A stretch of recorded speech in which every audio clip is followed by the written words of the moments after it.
ખાડિયાપોલની ગલીઓમાં માત્ર ઇમારતો નથી, અહીં વારસો જીવતો છે. આ રસોડાઓમાં ફક્ત ભોજન નથી બનતું, આ વારસો પુસ્તકોમાં નથી, માતાના હાથોમાંથી આગળ વધે છે. આ છે ખાડિયાની વાર્તાઓ, જેને જીવંત રાખે છે અહીંની સ્ત્રીઓ. દરેક રંગોળી માત્ર આર્ટ નથી, તે સંસ્કૃતિનું સ્વાગત છે. તહેવારો આવે ત્યારે ખાડિયા ફરી જીવંત થઈ જાય છે.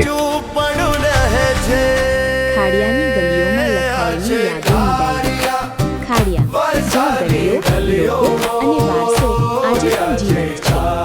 સમય બદલાયો, પણ ખાડિયાનો આત્મા હજુ જીવંત છે.